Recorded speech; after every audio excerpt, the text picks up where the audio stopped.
Y vamos a continuar resolviendo el examen de Química de BAU, Andalucía, Ceuta, Melilla y Centros de Marruecos. Es el examen del año 2024 y vamos a resolver del bloque C la pregunta número 1. ¿vale? Este examen consta de 3 bloques con varias preguntas y depende de cada bloque pues hay que responder unas u otras, ¿vale? Pero no hace falta responder todas, ¿vale? Solo se corrige por un número determinado de preguntas. Entonces vamos a ver el enunciado de esta pregunta, que es el tetraóxido de nitrógeno se descompone en dióxido de nitrógeno estableciéndose el siguiente equilibrio. Y nos ponen el equilibrio en un recipiente de 0,5 litros se introducen 0,025 moles de tetraóxido de nitrógeno a 25 grados centígrados. Una vez alcanzado el equilibrio, la presión es de 0,36 de 3,86 atmósferas. Calcule A, la presión parcial de cada gas en el equilibrio y el valor de Kp a la temperatura dada. B, el grado de sustracción de tetraóxido de nitrógeno y el valor de Kc a la temperatura dada. Entonces nos dan como dato el constante de los gases ideales. Entonces eso es un ejercicio de reacciones de equilibrio. ¿Vale? Se produce concretamente una descomposición. Perdón. Entonces, vamos a calcular primero el apartado A, que nos pide la presión parcial de cada uno de los gases en equilibrio y el valor de Kp a la temperatura dada. ¿Vale?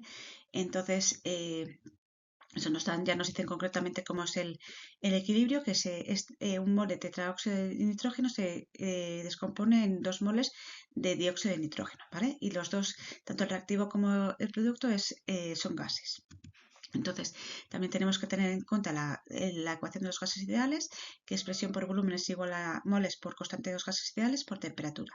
Con esto, y sabiendo la presión total, podemos calcular los moles totales, ¿vale? Y ahora veremos por qué. El caso es que sustituimos en la ecuación de los gases ideales, que es 3,86 atmósferas, que es la presión, por 0,5 litros, que es el volumen, es igual al número de moles, por 0,082, que es la constante de los gases ideales, por 250 más 273, que es la temperatura en Kelvin. Nos dan los grados centígrados y para pasar de grados centígrados a grados Kelvin hay que sumarle el 273, ¿vale? Porque por eso lo he sumado. Entonces despejamos y calculamos y obtenemos un valor de 0,045, que son los moles totales de los dos. O sea, una vez que estamos en equilibrio, son los moles de los dos gases, ¿vale? Con esto, con lo siguiente podemos calcular los moles de en equilibrio, ¿vale? De cada gas. Sabemos que en un inicio solo tenemos tetraóxido de nitrógeno y son 0,025, ¿vale? Y en equilibrio, parte de estos moles se descomponen en dióxido de nitrógeno, ¿vale? Entonces, ¿cuánto? Pues 0,25 menos X, ¿vale? O sea, X es los que se descomponen, ¿vale? Y nos queda en equilibrio 0,025 menos X. Y obtenemos de dióxido de nitrógeno 2 por X, ¿vale? Entonces, una vez que tenemos esto, podemos calcular cuánto es X, ¿vale? Para eso tenemos 0,045 moles totales, que es igual a la suma de los moles en equilibrio, ¿vale? Que son 0,025 menos X más 2 por X, ¿vale? Entonces despejamos y calculamos X, que son 0,02 moles. Son los moles de tetraóxido de nitrógeno que se descomponen a dióxido de nitrógeno. ¿Vale? Entonces con esto podemos calcular los moles de cada gas en equilibrio y con ello las presiones parciales de cada uno, ¿vale? Entonces, de tetraóxido de nitrógeno tenemos en equilibrio 0,025 menos 0,02, que es igual a 5 por 10 elevado a menos 3 moles. Entonces, con estos moles podemos calcular la presión parcial, ¿vale? Entonces, para eso utilizamos la ecuación de los gases ideales, ¿vale? Presión por 0,5, que es el volumen, es igual a 5 por 10 elevado a menos 3 por 0, o sea que bueno, son los moles por 0,082, que es la constante de los gases ideales, por 250 más 273, que es la temperatura en Kelvin. Entonces obtenemos una presión parcial de tetraóxido de nitrógeno de 0,43, ¿vale? Ya tenemos una presión parcial. Ahora vamos al dióxido de nitrógeno. Dióxido de nitrógeno tendremos en equilibrio 2 por 0,02 moles, es decir, 0,04 moles, ¿vale? Entonces, y de presión parcial, para saber la presión parcial, pues sustituimos los gases ideales. Presión es por 0,5 litros es igual a 0,04 moles por 0,082 por 250 más 273 Kelvin. Entonces obtenemos una presión O sea, despejamos y obtenemos una... Bueno, eso, despejamos y calculamos, ¿no? Y obtenemos una presión de 3,43 atmósferas, que es la presión parcial del dióxido de nitrógeno. ¿Vale? Entonces ya tenemos las dos presiones parciales, que es una de las cosas que nos pedían en este apartado. Ahora tenemos que calcular la K sub P. ¿Vale? Tenemos el equilibrio. La K sub P siempre es la presión de los productos elevado a sus coeficientes partido por las presiones de reactivos elevado a sus coeficientes. En este caso concreto, K sub P es presión de dióxido de nitrógeno elevado al cuadrado partido por la presión de tetráoxido de nitrógeno pues elevado a 1. ¿Vale? Entonces vamos sustituyendo, tenemos las dos presiones que hemos calculado hace un momento, la presión de dióxido de nitrógeno es 0,43 y presión de tetráoxido de nitrógeno es 3,43. Y antes de que se me olvide, si sumáis las dos nos da una presión total 3,86, que es el dato que nos daban en el enunciado, lo que comprueba que posiblemente no nos hayamos equivocado. Si no sumase o nos hemos equivocado en los dos, o sea, los cálculos de las dos presiones o en uno de ellos, ¿no? Entonces tendríamos que revisar. Bueno, continuamos con este apartado que es... eso sustituimos en la ecuación del K sub P.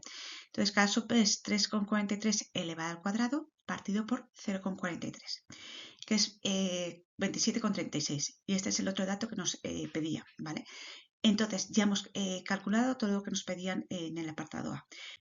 Y ahora vamos a calcular el apartado B. En este apartado nos piden calcular el grado de disociación de tetráoxido de nitrógeno y el valor de Kc a la temperatura dada. ¿Vale? Entonces, bueno, conocemos cómo es el equilibrio y conocemos los moles iniciales de tetráoxido de nitrógeno y sus moles finales, es decir, los moles en equilibrio. ¿Vale? Los iniciales son 0,025, que es lo que nos han dado en el enunciado, y los de equilibrio son 5 por 10 a la menos 3, que los hemos calculado anteriormente. ¿Vale? En el apartado A. Entonces, para calcular el grado de disociación en este caso es tan simple como dividir los moles en equilibrio, es decir, 5 por 10 elevado a menos 3, partido por 0,025, que son los moles iniciales, ¿vale? Porque esta es la definición del grado de disociación y sí, parece muy sencillo, ¿vale? Porque muchas veces cuando nos piden calcular el grado de disociación, hay que calcular de manera que hay que hacer varios cálculos, ¿no? Pero en este caso es así de sencillo, ¿vale? Y ahora vamos a calcular el valor de Kc. Hay una relación entre Kp y Kc, ¿vale? Kp es igual a Kc por R por T elevado a diferencia de moles, ¿vale? La diferencia de moles, o sea, se eleva la diferencia de moles el R y T, ¿vale? R por T. El caso es que aquí la diferencia o el incremento de moles es los moles de los productos menos los moles de los reactivos. Es decir, en este caso es 2 menos 1, es decir, igual a 1. Entonces, bueno, en este caso, como sabemos la K sub P, que es 27,36, que hemos calculado anteriormente, esto es igual a K sub C por 0,082 por 250 más 273, ¿vale? Bueno, sí, el 0,082 por 250 más 273 se eleva todo a 1 en este caso, ¿vale? Entonces nos da el Kc, que es igual a 0,65, ¿vale? Entonces con esto ya hemos calculado el apartado B, los dos datos que nos pedían. Si te ha gustado el vídeo, le puedes dar me gusta y bueno, suscribiros al canal si no estáis suscritos. Si tenéis dudas, lo podéis dejar en los comentarios. También si os ha servido este vídeo y os gusta este tipo de vídeos, pues también me lo podéis dejar en los comentarios, ¿vale? Lo agradecería mucho para saber si os sirven. También podéis compartirlo con vuestros compañeros y recordaros que tenemos canal de Telegram, que os lo dejo en la descripción, para que, bueno, por si os estáis interesados a uniros, pues podáis uniros, ¿vale? Nada, finalmente decir que muchas gracias y nos vemos en el siguiente vídeo.